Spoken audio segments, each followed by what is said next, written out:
yang kami naikkan berkenan dan menyukakan hati Bapa di surga. Dan sekarang kami ingin mendengar suara-Mu, perkataan-Mu, Tuhan yang berbicara bagi kami. Sampaikan isi hati-Mu, sampaikan perkataan-Mu, sampaikan apa yang Engkau sampaikan kepada kami umat-Mu Tuhan. Sehingga firman Allah itu menuntun kami, firman Allah itu menguasai kami, dan firman Allah itu menjadikan kami seperti yang Kau inginkan Tuhan. Berbicaralah dan jadikan rema firman-Mu Tuhan. Ketika kami membacanya, kami diberkati dan kami dipuaskan Tuhan. Terima kasih Bapa. Kami buka hati kami selebar-lebarnya untuk tabur firman-Mu. Di dalam nama Yesus Tuhan kami berdoa. Haleluya. Amin, amin. Puji Tuhan, silakan duduk. Shalom Bapak Ibu Saudara. Pagi hari ini beberapa hari hujan, dan ini juga hujannya itu hujan kadang-kala agak merata, sini enggak hujan, tapi di daerah-daerah lain hujan seperti Mangka, Kota pun hujan ya. Tapi hari ini tadi agak gerimis, kita bersyukur kita masih bisa datang dan diberikan kesempatan untuk bisa beribadah bersama-sama ya, beribadah dan menyembah Tuhan. Selamat datang Mas Julius, Pak Datang dan juga Pak Dewi, berkati ya.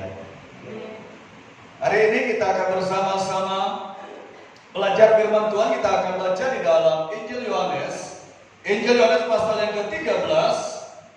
Kita akan membaca ayat yang ke-12. Injil Yohanes pasal yang ke-13, ayat yang ke-12. Kita akan melihat sampai dengan ayat yang ke-16. Tema hari ini adalah saling melayani. Saling melayani. Yohanes pasal yang ke-13, ayat yang ke-12 sampai ayat yang ke-16. Di depan ada Bapak Ibu Saudara yang bisa melihat di depan, atau yang bawa Alkitab juga lebih bagus. Ayat yang ke-12 kita membaca. Saya baca ayat 12, jemaat membaca ayat yang ke-13. Kita bergantian membaca firman Tuhan ini. Sesudah ia membasuh kaki mereka, ia mengenakan pakaiannya dan kembali ke tempatnya. Lalu ia berkata kepada mereka, mengertikah kamu apa yang telah kuperbuat kepadamu? Ayat 13.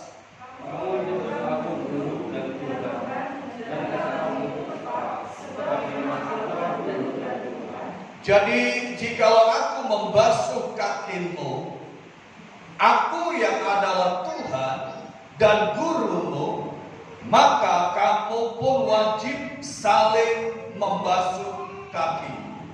Ayat 15. Sebab aku telah memberikan suatu larangan kepada kamu, supaya kamu bersama-sama seperti yang kamu berbuat kepadamu. Sama-sama kita baca 2, 3. Aku berkata kepadamu, sesungguhnya seorang hamba tidaklah lebih tinggi daripada tuannya, ataupun seorang utusan daripada dia yang mengutusnya. Puji Tuhan. Berbahagia yang mendengar dan melakukan firman Tuhan.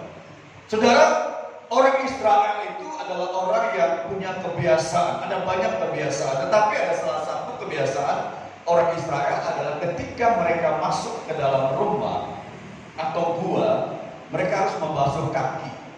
Ya, basuh kaki kayak sekarang ini kita melihat dalam pandemi ini, kalau masuk di rumah atau di swalayan atau di kantor atau dimanapun kita berada, itu selalu ada tempat cuci tangan, ya kan? Suhu tubuh diukur, dan itu untuk melihat karena masa-masa seperti ini. Ya, tapi orang Israel, dia adalah orang yang melihat kalau keadaan atau situasi yang dilakukan, mereka harus cuci kaki dan untuk bisa masuk ke atau membasuh kaki lebih dulu untuk bisa masuk ke tempat itu, ya, tempat di mana mereka yang ada di situ. Nah, pekerjaan membasuh kaki itu dilakukan oleh seorang budak. Jadi budak itu melakukan tugas untuk membasuh kaki. Kaki itu dibasuh oleh seorang budak. Budak melakukan itu dengan sebuah keduduk atau sebuah tugas. Dan kedudukan sosial seorang budak itu adalah kedudukan sosial itu paling rendah.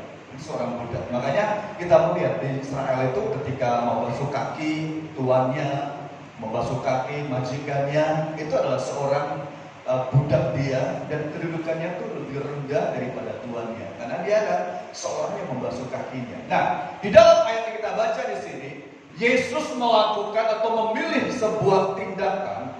Tindakan dilakukan oleh Tuhan di sini adalah sebuah tindakan yang secara logika, secara akal kita nggak masuk akal. Karena apa? Karena dia Tuhan, dia adalah Raja segala raja. Tetapi di sini dikatakan Yesus melakukan sebuah tindakan, ia membasuh kaki murid-muridnya. Ya, kaki murid-muridnya dibasuh. Dan ketika dia membasuh kaki murid-muridnya, dia melakukan itu dengan satu tindakan penuh kasih. Makanya di sini dikatakan ayat yang ke-12 tadi dikatakan di sini, sesudah ia membasuh kaki mereka, ia mengenakan pakaian dan kembali ke tempatnya, lalu ia berkata kepada mereka, mengertikah kamu semuanya ini? Apa yang Tuhan lakukan, apa yang Tuhan kerjakan, Tuhan katakan, kamu ngerti gak? Karena apa yang kulakukan ini semua punya tujuan. Apa yang kukerjakan ini semua punya maksud, semua punya makna, semua punya arti, kata Tuhan. Ngerti kan kamu ini? Aku dikata ayat 13, kamu menyebut aku guru.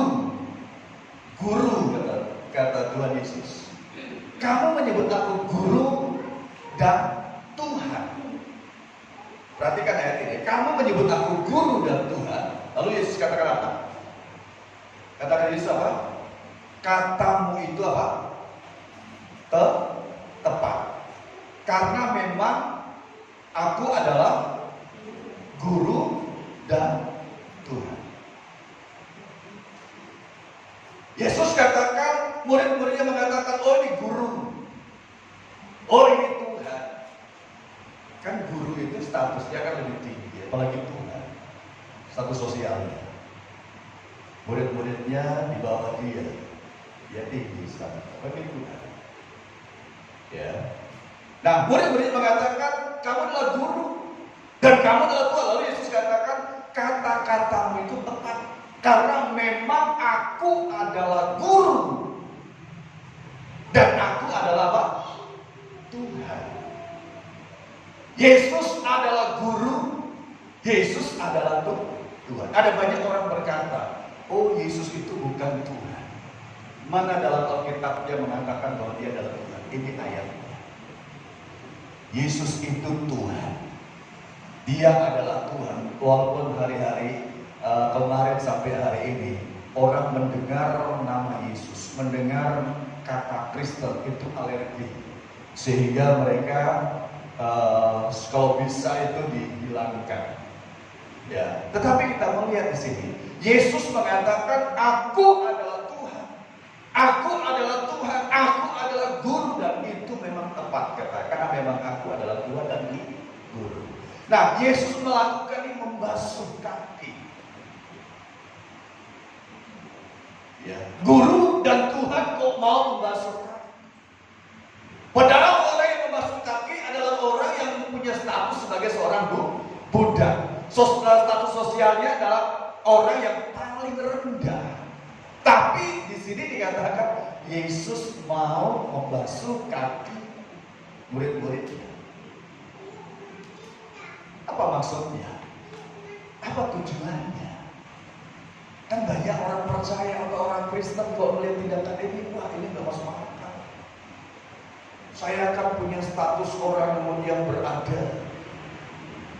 Saya keturunan ningrat, orang yang beda. Tapi di sini kita lihat Yesus yang adalah Tuhan, Ia melakukan satu tindakan, memilih membasuh kaki murid-muridnya. Di tengah-tengah pandemi ini, Tuhan mengajarkan kepada kita apa maksudnya di sini.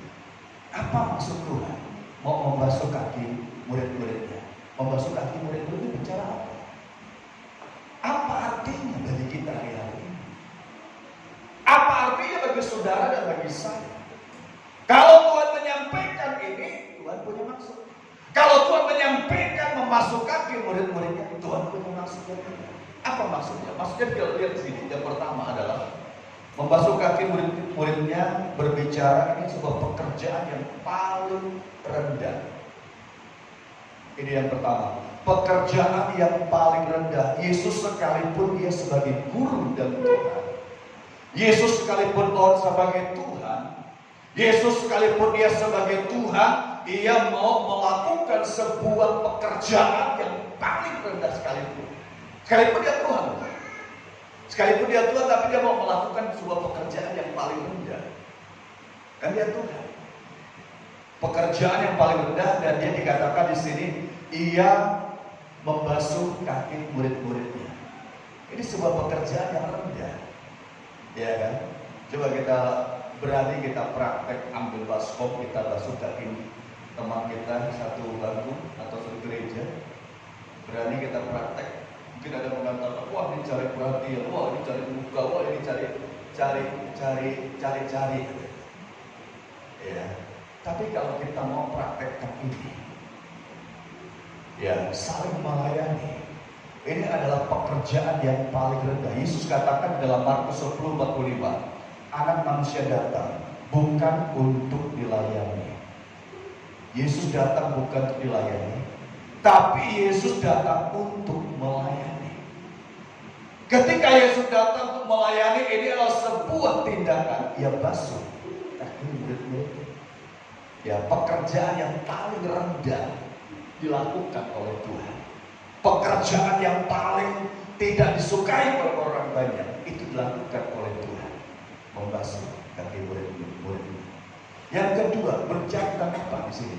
Yang kedua, berbicara membasuh kaki murid-muridnya ini berbicara merupakan atau bicara tentang satu sikap saling melayani. Ini sikap saling melayani. Kenapa? Karena Tuhan ingin mengajarkan kepada murid-muridnya, Tuhan ingin mengajarkan kepada kita, Tuhan juga ingin mengajarkan kepada setiap orang percaya, bagaimana orang percaya itu bukan hanya dia percaya kepada Yesus, bukan hanya dia masuk gereja, bukan hanya dia menjadi orang Kristen, tapi Yesus katakan bagaimana sikap kita sebagai orang Kristen. Kita harus punya sikap saling melayani. Karena di sini dikatakan Yesus menyampaikan ini supaya kita punya sikap seperti ini, melayani, dan ini merupakan perintah Tuhan. Barang siapa melayani aku, kata Tuhan, ia ada di dalam aku. Ya, tapi banyak orang hari-hari ini gak suka melayani. Banyak orang berkata, ya pelayanan itu kan saya kan bukan pendeta. Karena kategori dikategorikan kalau orang melayani itu adalah seorang pendeta. Ya, saya kan adalah jemaat biasa, saya nggak mau melayani. Dan banyak orang menolak. Tetapi kita melihat di sini inilah sikap saling melayani. Kalau kita punya sikap seperti ini, saya percaya dunia ini akan bisa kita menangkan. Indonesia akan bisa kita menangkan. Kenapa? Saling melayani. Artinya apa di sini? Artinya kita diajarkan oleh Tuhan menjadi orang percaya yang tidak, orang percaya yang tidak egois. Amin. Kalau kita jadi orang percaya yang tidak egois dan saling melayani, oh dia adalah butuh pelayanan kita. Minimal kita mendoakan. Doakan dia, kita coba bawa di dalam doa. Melayani, ini gak gampang. Saling melayani gak gampang, dibutuhkan apa? Pengorbanan dari kita, kemauan dari kita, pengorbanan kemauan dari kita untuk saling melayani, bukan menjadi orang Kristen yang egois. Kalau di orang Kristen egois, kita akan sulit untuk maju di dalam Tuhan. Tetapi di sini Tuhan mengajarkan kita untuk saling melayani. Melayani itu menjadikan orang itu bisa menjadi seorang yang besar di hadapan Tuhan. Ya, orang yang melayani adalah orang yang besar di hadapan Tuhan. Orang yang melayani adalah orang yang bisa menjadi orang yang diberkati oleh Tuhan. Alkitab mengatakan seperti saling melayani. Ada seorang tokoh bernama Martin Luther berkata demikian, setiap orang bisa menjadi besar. Setiap orang bisa menjadi besar karena setiap orang bisa melayani. Jadi orang yang besar itu adalah orang yang melayani, bukan orang yang dilayani. Beda dengan prinsip dunia. Martin Luther mengatakan setiap orang bisa jadi besar, saudara bisa jadi orang besar, karena setiap orang bisa melayani. Kalau orang dunia mengatakan bahwa orang yang besar itu adalah orang dilayani, orang yang besar adalah orang yang dilayani, maka kita lihat di sini Tuhan mengajarkan kepada kita mau jadi orang besar atau kita hanya mau dilayani terus dilayani. Jadi orang percaya itu kita bisa jadi orang besar kalau kita bisa saling melayani. Kalahkan ego kita, layani seorang yang lain. Ya, beritakan kasih, beritakan sukacita kepada dia, sehingga ada terjadi satu kebangunan rohani. Nah, mengapa kita melayani? Kenapa kita melayani? Kan dilayani lebih enak, betul? Kenapa kita mau melayani? Kenapa kita mau rela mau melayani? Bahkan kita harus bangun pagi, bahkan kita harus mengorbankan mungkin juga harta kita, tenaga kita. Kenapa? Kan lebih enak kita dilayani. Sehingga banyak orang berpikir gini, aku ingin hanya jadi orang Kristen, gak mau melayani, cukup saya dilayani. Datang cukup hari Minggu, dan itu pun kalau saya ada waktu. Pertanyaan saya, kenapa kita harus melayani? Mengapa kita harus melayani dan kenapa kita harus melayani? Yang pertama kita melihat di sini adalah melayani adalah pekerjaan Allah bagi setiap orang percaya. Jadi seulangi kembali, melayani adalah pekerjaan Allah bagi setiap orang percaya. Nah, kalau kita percaya kepada Tuhan Yesus, dan itu adalah pekerjaan Tuhan, layani. Ya kan? Karena itu adalah pekerjaan Tuhan dan semua orang percaya dikatakan melayani. Artinya seperti ini. Jadi semua orang percaya itu wajib melayani. Tidak ada kata tidak mau, tidak ada kata tidak bisa, tidak ada kata aku orang yang tidak berpendidikan, tidak ada kata aku adalah orang yang tidak lulusan teologi, tidak ada. Tuhan katakan layani seorang akan yang lain. Amin. Mau melayani? Karena hari-hari ini banyak orang berpikir aku lebih enak, lebih enjoy dilayani. Kalau pelayanannya nggak puas, aku protes. Banyak seperti itu. Sehingga kita lihat gereja itu seperti itu. Cari pelayanan yang dipuas pelayanan di situ. Aku dapat pelayanan yang puas, dia bertahan. Tapi kalau dia nggak mendapatkan itu, dia coba keluar dari situ. Dan kalau kita menyadari bahwa semua orang percaya wajib melayani, tidak ada kata tidak mau, tidak ada kata aku nggak bisa, tidak ada kata aku orang yang tidak berpendidikan, tidak ada kata aku adalah orang yang tidak mampu. Kenapa? Karena kita melihat melayani merupakan refleksi Allah di dalam diri orang percaya. Melayani adalah refleksi Allah dalam diri kita. Kalau Tuhan ada dalam diri kita, kita melayani. Tapi kalau Tuhan tidak ada dalam diri kita, kita berpikir aku sebagai bos hanya mau dilayani. Ngingati orang untuk beribadah aja nggak mau. Ngajak orang untuk ibadah aja nggak mau. Kenapa? Karena berpikir aku sendiri aja nggak bisa. Tapi kalau kita berpikir kita mau jadi orang percaya, ayo kita sering melayani. Kita adalah orang yang bisa. Kita adalah orang yang mampu. Kita melihat dalam Alkitab Lukas 1 ayat 26. Pada suatu hari malaikat datang kepada Maria. Malaikat datang kepada Maria menyampaikan bahwa Maria, engkau akan mengandung, kata malaikat itu.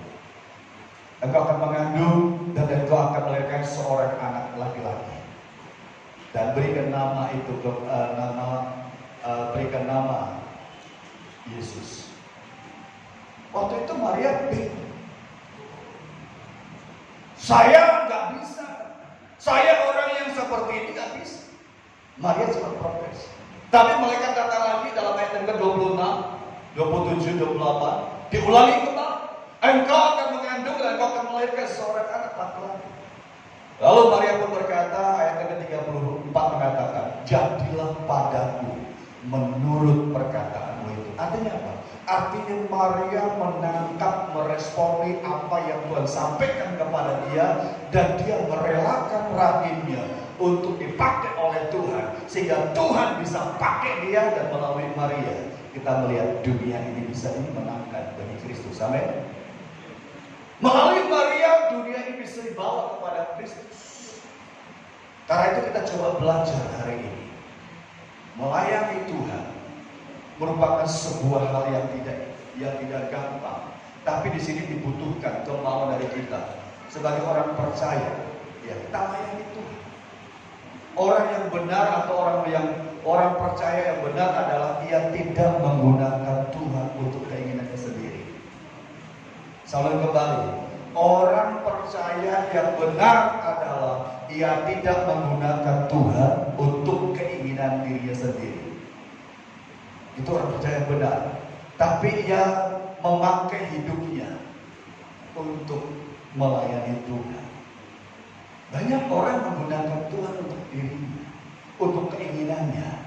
Kalau keinginannya tercapai, kalau keinginannya bisa, apa yang dia inginkan tercapai, maka dia tahu, oh ya, aku bisa melayani Tuhan. Jadi orang Kristen yang benar adalah orang Kristen yang tidak menggunakan Tuhan untuk mencapai keinginannya, melainkan dia menginginkan Tuhan untuk memakai hidup dia. Itu yang diinginkan dia. Tuhan pakai hidupku, Tuhan pakai ini tanganku, ini kakiku, dan ini hidupku. Jadi dia menginginkan Tuhan memakai hidup dia, bukan dia menggunakan Tuhan untuk mencapai keinginan dia. Ya, bukan, tetapi dia menggunakan, meminta Tuhan untuk memakai hidup dia. Kenapa? Karena Tuhan ingin dia itu bisa menjadi alat dalam tangan Tuhan. Dan kita lihat di sini, Tuhan rindu setiap kita menjadi orang-orang yang bisa melayani. Ya, melayani di tengah-tengah situasi seperti ini gak gampang. Ibadah dibatasi, pertemuan dengan orang dibatasi. Tapi kita diajarkan oleh Tuhan memiliki hikmat. Bagaimana kita bisa saling melayani?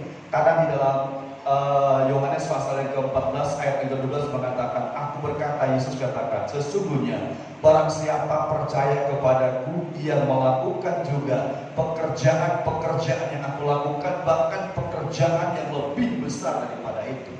Itu Yesus katakan. Yesus berkata, sesungguhnya barang siapa percaya kepadaku, siapa yang percaya kepada Yesus, ia melakukan pekerjaan seperti yang Yesus lakukan. Dalam percaya Yesus, lakukan pekerjaan yang Tuhan Yesus lakukan seperti itu. Kalau kita nggak percaya Tuhan, kita mengabaikan aja, abaikan. Karena itu kita coba lakukan tugas pada Tuhan. Mungkin kita berpikir, oh ini kok berat, tetapi Tuhan mengajarkan, kerjakan itu dengan penuh tanggung jawab. Ya, orang percaya itu harus tetap menjadi terang. Matius pasal yang ke-5 ayat 13. Jadi terang. Jadi Tuhan supaya orang percaya itu tetap jadi terang, bercahaya di depan orang banyak. Jadi terang, menerangi, dan bisa menjadi orang yang membawa orang kepada Kristus. Itu orang percaya. Ya, saling melayani. Coba kita baca di dalam Galatia pasal yang ke-5. Kita lihat Galatia pasal 5. Galatia pasal yang ke-5 ayat yang ke-13. Dikatakan demikian. Saya baca ayat ini. Saudara-saudara, memang kamu telah dipanggil untuk merdeka. Tetapi janganlah kamu mempergunakan kemerdekaan itu sebagai kesempatan untuk kehidupan dalam dosa. Melainkan layanilah seorang akan yang lain oleh apa? Kita sudah merdeka karena Tuhan. Kita sudah dibebaskan dari dosa.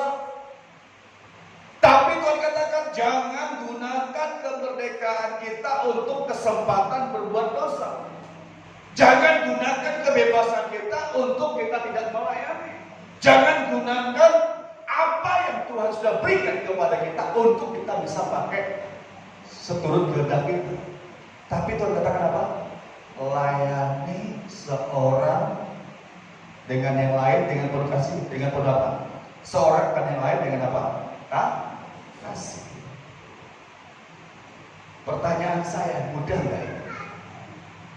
Mudah nggak, saudara? Kalau kita baca ayat ini memang mudah.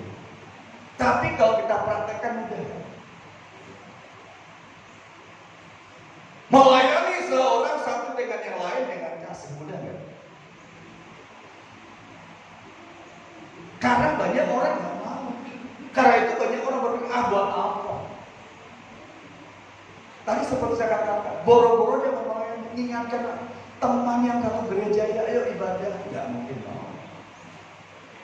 Kenapa? Karena dia berpikir untuk bawa dirinya sendiri pun akan sulit. Boro-boro mengingatkan orang lain. Tetapi Tuhan katakan, siapa percaya kepadaku, dia akan melakukan tugas-tugas seperti yang kulakukan. Yang percaya Yesus. Kalau kita percaya Yesus, lakukan tugas itu.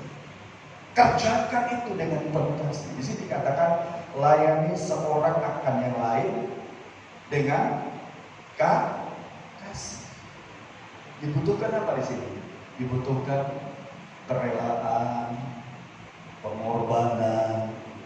Mungkin kita mau melayani disalah-salahkan, dihina, diinjak-injak, ya, ditolak. Kita sudah melayani, tidak dianggap. Kita sudah berkorban, tidak dianggap. Kita sudah melakukan ini, tidak dianggap. Tapi di mata Tuhan, kita tetap bernilai. Amin. Saudara punya uang 100.000, satu contoh. Ada kan uang 100.000 kan? Kalau uang 100.000 itu, uang saudara 100.000 itu dilepas, diinjak. Saya mau bertanya, apakah nilainya berkurang? Berkurang nggak nilainya? Sekalipun uang itu dirembes, sekalipun uang itu diinjak, tapi nilainya tetap sama. Yaitu apa? Tetap 100.000, sama dengan saudara saya. Kita melayani, sudah mau melakukan dan berkorban. Kadang-kala nggak dianggap, nggak dihargai. Kadang-kala kita diabaikan. Tapi jangan sampai kita berontak. Ingat, pemberontakan di awal kalau kita sudah mulai memberontak kepada Tuhan, kepada gereja, itu awal kita akan mengalami kehancuran dalam hidup ini. Hancur. Kenapa? Karena gereja itu ditetapkan oleh Tuhan. Tuhan katakan layani dengan segenap hati. Ada masalah dalam pelayanan sudah biasa. Karena kita melayani orang, bukan patung. Amin. Ada masalah itu biasa. Yang kita layani orang yang hidup, orang yang bernafas, orang yang punya keinginan. Tapi jangan kita berontak. Jangan kita, pendeta ini, gara-gara dia saya tersinggung, saya pindah. Bukan seperti itu. Kita tetap dengan kasih melayani seorang akan yang lain. Amin. Hari ini tanggal berapa hari ini? Tanggal 1 November. Ya. Kita ada perjamuan kudus. Artinya ada makna nggak perjamuan kudus ini? Bagi orang yang mengerti ini ada makna luar biasa. Dan dia tidak akan mau mengabaikan itu. Tapi bagi orang Kristen biasa, bulan depan juga ada lagi. Bulan depan juga masih ada. Kenapa? Karena dia tidak punya pengertian, pemahaman, dan firman Allah itu tidak pernah jadi rema dalam diri dia. Kalau firman Allah direma, dia tidak akan mengabaikan itu. Dia tangguh, dia kerja, dia lakukan itu.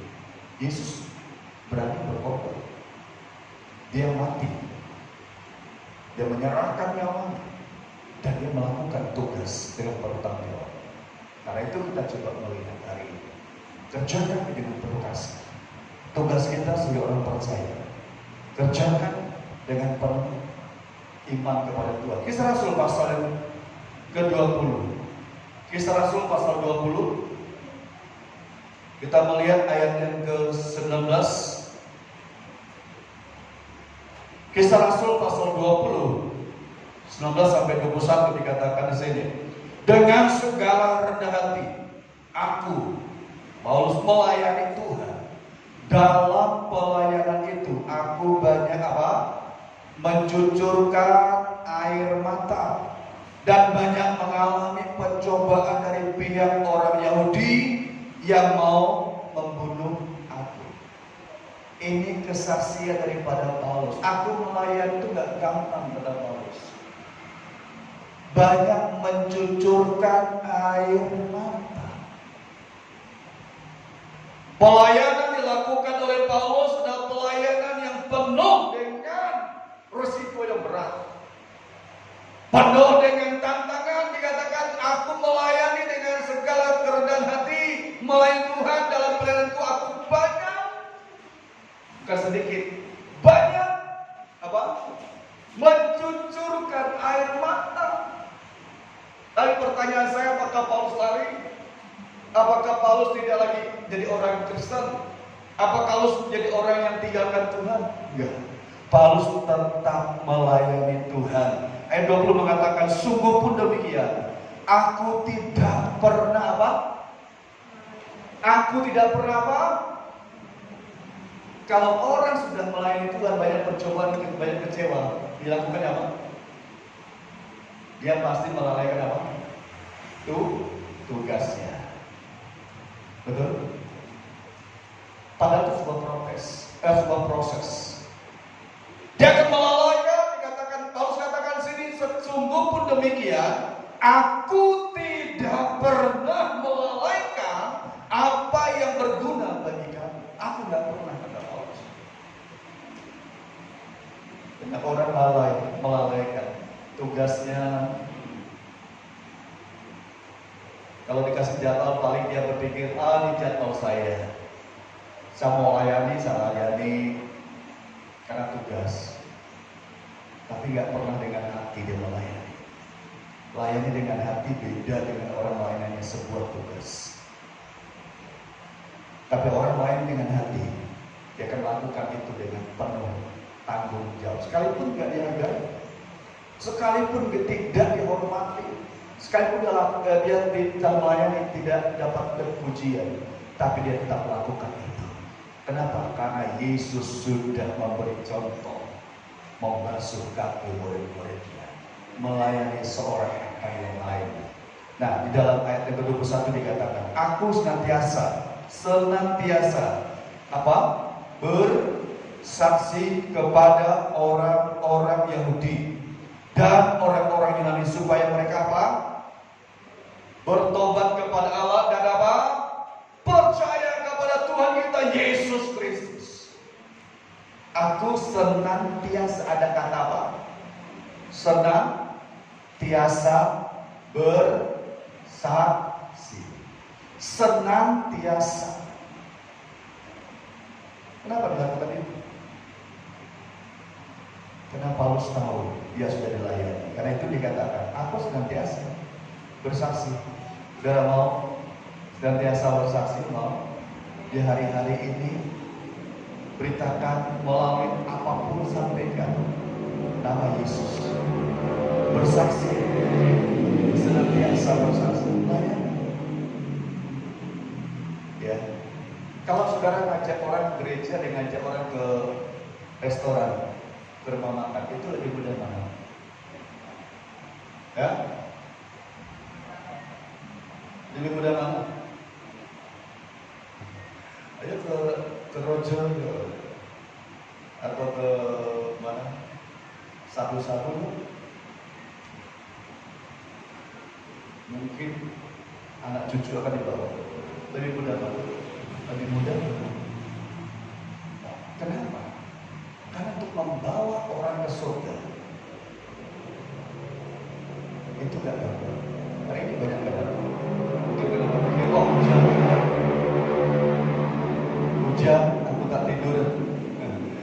jam tarik selimut.